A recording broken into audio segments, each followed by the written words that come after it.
Hi friends, welcome to our channel. చాలామంది వడి బియ్యం ఇలా అందరు తినరు కదా అని ఆలోచిస్తారు, కానీ వడి బియ్యంతో చికెన్ బిర్యానీ చేయండి, అందరు తింటారు. తీసుకుందాం. ఫస్ట్ బియ్యం కడగాలి ఫ్రెండ్స్. కడిగాక ఆ బియ్యంలో షాజీరా, లవంగం, ఇలాచీ, పువ్వు ఉంటుంది కదా, ఆ పువ్వు, అవన్నీ మసాలాలు, బిర్యానీ ఆకు ఇవన్నీ వేసి మొత్తం 45 మినిట్స్ ఉంచుకోవాలి. ఇప్పుడు చికెన్ కూడా కలిపి పెట్టుకోవాలి. ఏమేమి కావాలి? ధనియాల పొడి, ఇది పుదీనా, కొత్తిమీర, పచ్చిమిర్చి, మిక్సీ, కారం, ఉప్పు, నూనె, కర్డ్, ఇంకా నిమ్మకాయలు కూడా కావాలి ఫ్రెండ్స్. ఇప్పుడు ఫస్ట్ పసుపు వేయాలి.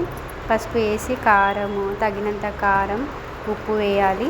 తగినంత కారం, ఉప్పు, నెక్స్ట్ ధనియాల పొడి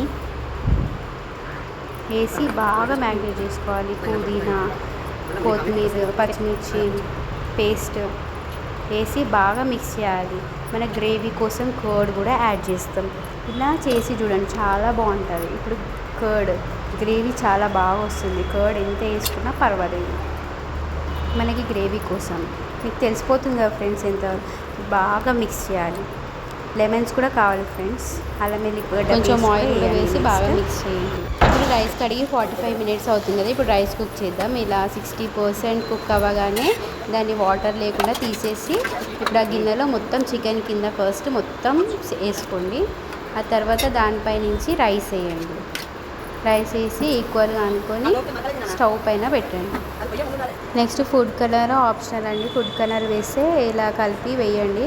నెక్స్ట్ పుదీనా, కొత్తిమీర కూడా వేయండి. పుదీనా, కొత్తిమీర వేసేసి మూత పెట్టేసి ఒక 20 మినిట్స్ లో ఫ్లేమ్లో కుక్ చేయండి.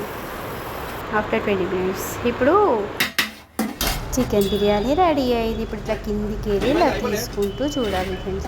ఇలా వేసి సర్వ్ చేసుకుంటే అయిపోతుంది. అప్పుడు మీకు వడి బియ్యం టెన్షనే ఉండదు. తొందరగా వడి బియ్యం అయిపోతాయి, ఇటు చికెన్ బిర్యానీ తిన్న టేస్ట్ ఉంటుంది. ఓకేనా ఫ్రెండ్స్, బాయ్. మీకు నచ్చినైతే లైక్ చేయండి, షేర్ చేయండి. బాయ్.